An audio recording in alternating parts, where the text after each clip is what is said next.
ஒரு பறவை பல மாதங்கள் தரையில் இறங்காமலே ஆயிரக்கணக்கான கிலோமீட்டர் கடலுக்கு மேல் பறக்க முடியும் என்றால் நம்புவீங்களா? அந்த அதிசய பறவையின் பெயர் ஆல்பட்ராஸ். இது சாதாரண பறவை கிடையாது. உலகிலேயே மிகப்பெரிய விங்ஸ்பேன் கொண்ட பறவைகளில் ஒன்று. சில ஆல்பட்ராஸ் பறவைகளின் இறக்கை நீளம் 12 அடி வரை இருக்கும். அதாவது ஒரு கார் லென்த் அளவுக்கு இருக்கும். ஆச்சரியமான விஷயம் என்ன தெரியுமா? இந்த பறவை இறக்கையை அடிக்கடி அசைக்கவே வேண்டாம். கடல் காற்றை யூஸ் பண்ணி மணிக்கணக்கில் கிளைடு பண்ணும். அதனால்தான் இதுக்கு மாஸ்டர் ஆஃப் ஓஷன் ஸ்கைஸ்ன்னு பெயர் வந்தது. ஒரு ஆல்பட்ராஸ் ஒரே பயணத்தில் ஆயிரக்கணக்கான கிலோமீட்டர் கடலை கடந்து செல்லும்.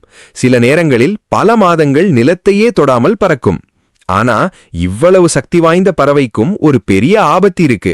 பிளாஸ்டிக் பொல்யூஷன் மற்றும் கடல் மாசு காரணமாக ஆல்பட்ராஸ் இனங்கள் மெதுவாக அழிந்து கொண்டிருக்கின்றன. ஆச்சரியமான விஷயம் என்ன தெரியுமா? ஆல்பட்ராஸ் பறவைகள் வாழ்க்கையில் ஒரே ஒரு துணையை தேர்ந்தெடுத்து பல வருடங்கள் அதே பார்ட்னருடன் வாழ்கின்றன. சில சமயம் 50 வருடங்களுக்கும் மேலாக கூட. மனிதர்களை விட அதிகமான லாயல்டி இந்த பறவைகளிடம் இருக்கிறது. இதோட காதல டே ட்ரீமர் எர்கன்ஜிகுஸ் வெப் சீரிஸ்ல அழகாக சொல்லியிருப்பாங்க. நீங்க அந்த எபிசோட்ஸ பாத்திருக்கீங்களா? கமெண்ட்ல சொல்லுங்க. இந்த மாதிரி அதிர்ச்சி தரும் உண்மைகள் மற்றும் இன்ட்ரெஸ்டிங் தகவல்கள் தெரிந்து கொள்ள குரல் தடம் சேனலை சப்ஸ்கிரைப் பண்ண மறக்காதீங்க.